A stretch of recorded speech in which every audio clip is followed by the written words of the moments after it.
In this video, we're going to continue discussing a little bit more about risks and returns, and ultimately a little bit about the theory of how prices of securities are ultimately created. That theory that drives this model is something called the capital asset pricing model. So we'll get to that here in a few slides. So what are the characteristics, statistical characteristics that we're interested in when we think about securities? And we're going to start thinking right now about individual securities, right? Stocks all by themselves. What is the risk return? How do we measure that? So the three things that we're typically interested in, number one is the expected return. We've talked about how that's average. We can use geometric, we can use historical.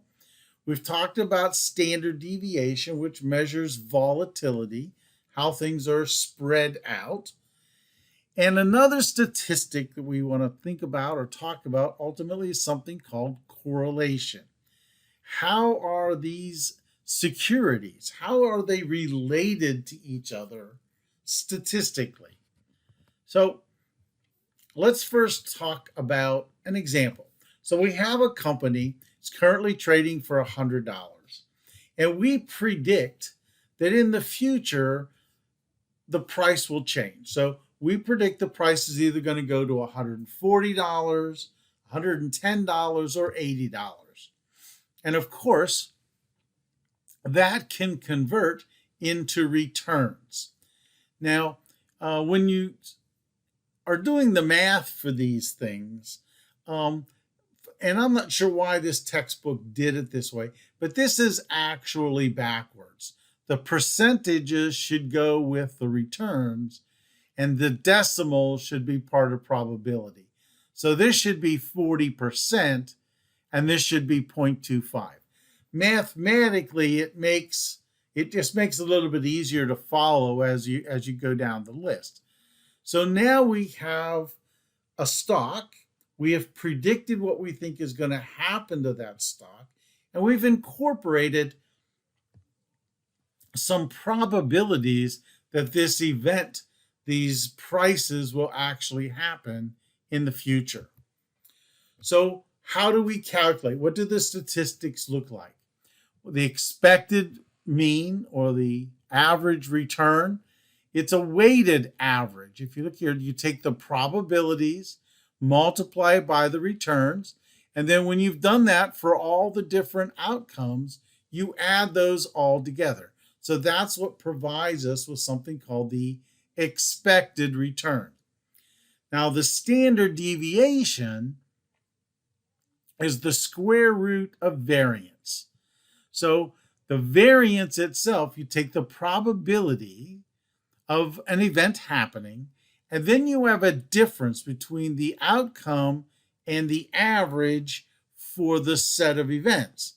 So let's kind of take a step backwards. What would be a good definition of risk?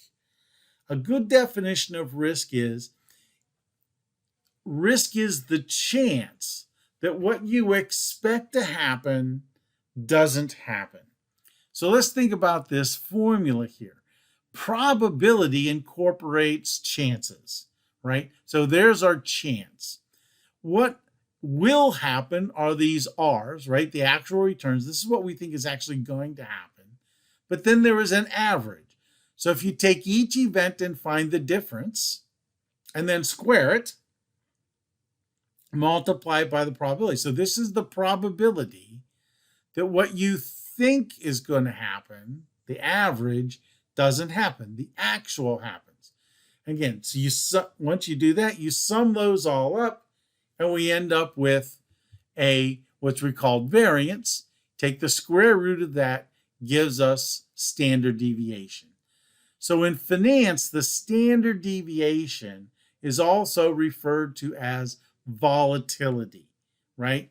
It's easier to interpret than some other units, right? But it's a square. These are percentage squares. When you take the square root, you get rid of the square percentages. but standard deviation is the measure that we use to segment the normal distribution curve. So it fits into this concept of looking at normally distributed data and returns. Now we have a spreadsheet that can help us identify these statistics. So here we have our returns, right? Here's the probabilities. Here are the stocks that they gave us with those returns. And if you look down here, asset A, 10% is the average rate of return. The standard deviation is 21.2. Coefficient of variation, again, another measure of risk, 2.1. So those are the statistics for asset A. Now I also have added asset B here just so we can look at it. And again, you see the average rate of return is 5, standard deviation is 15. So it has less risk than the standard deviation of A. But you see it also has a higher coefficient of variation. Again, when you make comparisons between assets, the magnitude of these numbers has influence. So the coefficient of variation is, quite frankly, is the better measure if you want to measure the risk between two assets. So asset B is riskier than asset A when you look at the coefficient of variation. So when you think of statistics, we have to think of, well, there is some estimation error, right? There are some challenges when you're predicting things. So now we look at historical average, right? To estimate the actual. The problem is the average return is just an estimate of the expected return. It's a statistical measure.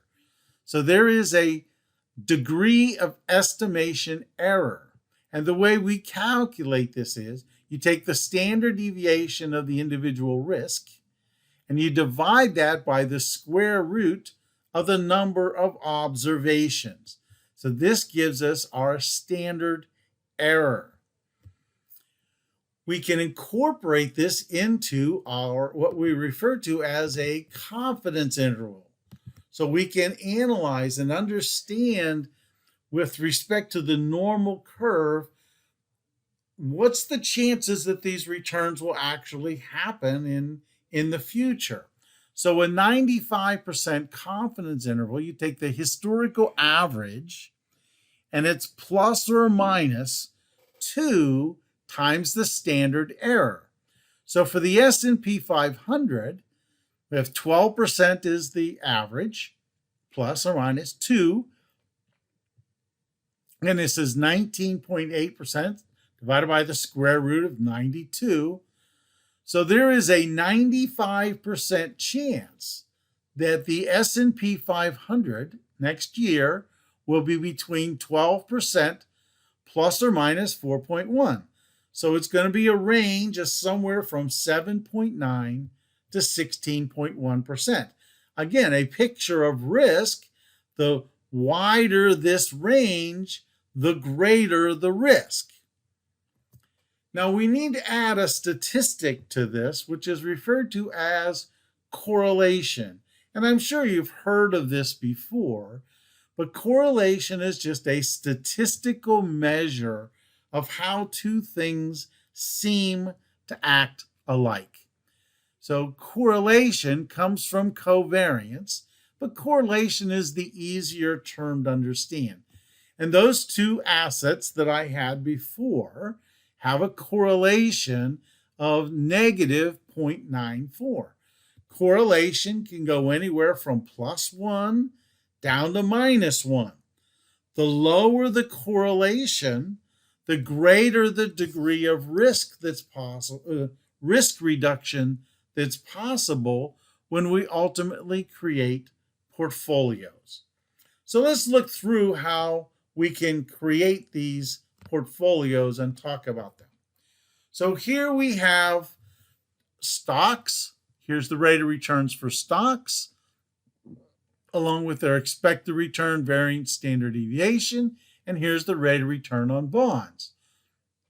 what happens if we create a portfolio that's 50-50, 50% stocks, 50% bonds? Well, our formula, 50% of 7% at recession plus 50% of 17%, says in a recession, we would expect to average around 5%. In a boom, you see down below here, it's 12.5%. We can do the exact same thing, though, when we look at the actual returns. So if you take, here are our returns, 11% is the expected, 7%. So 50% of 11 plus 50% of 7 says for this portfolio, we would expect an average return of around 9%. So again, we can utilize the formulas to calculate the overall rates of returns of these portfolios. So how do we find variance? Again, it's a fairly complicated formula. Now, if you look at this, the variance of a portfolio, you take the weight, how much is invested in the asset B, in this case the bonds, plus the variance of the bonds. This is the risk that the bonds bring to this portfolio. W sub S, standard deviation sub S, again, this squared, this again, this is the risk that the stocks bring to the portfolio. Now, the important part of connecting and creating these portfolios then is the relationship. So we have 2, again, here's the weight of B times the standard deviation of B, weight of stock, standard deviation of stock, but now we multiply it by correlation. So we need to know the correlation to be able to determine what the variance is for a particular stock. So overall, if we look at the decrease, right, we'll look at how this works in a spreadsheet here in a second, but this is an equally weighted portfolio. What we want to look at and observe is the risk. Standard deviation of the stock fund is 4.3. Standard deviation of the bond fund is 8.16. So when you do 50-50 in a portfolio, what happens to the risk is substantial reduction. Why such a substantial reduction? That's because the correlation here is negative. Now we have a spreadsheet that's called the Portfolio Risk and Return Spreadsheet. And in here I've put our portfolios. I have equally weighted portfolios, a little bit more here just because I needed to come out to a 1.0 probability. -7, 12, 28. These are our portfolios, and we're creating 50-50 split. Again, what we find when you look at the portfolio, 9.04 is the expected return, standard deviation 3.09, and even look at coefficient of variation, it is substantially lower than the assets within the actual program here. Now, these numbers don't match up exactly right with the previous spreadsheet, the previous tables, because we're using, because I altered the percentages here to 0.34. So we have a little bit of difference in numbers, but the outcome is clear that we can see that when you combine assets together, there is some potential to reduce the risk of the thing that you're investing in. And the lower the correlation, in this case, -0.99, the lower the correlation, the greater the reduction in risk. And we'll continue this discussion in another portfolio, or another video.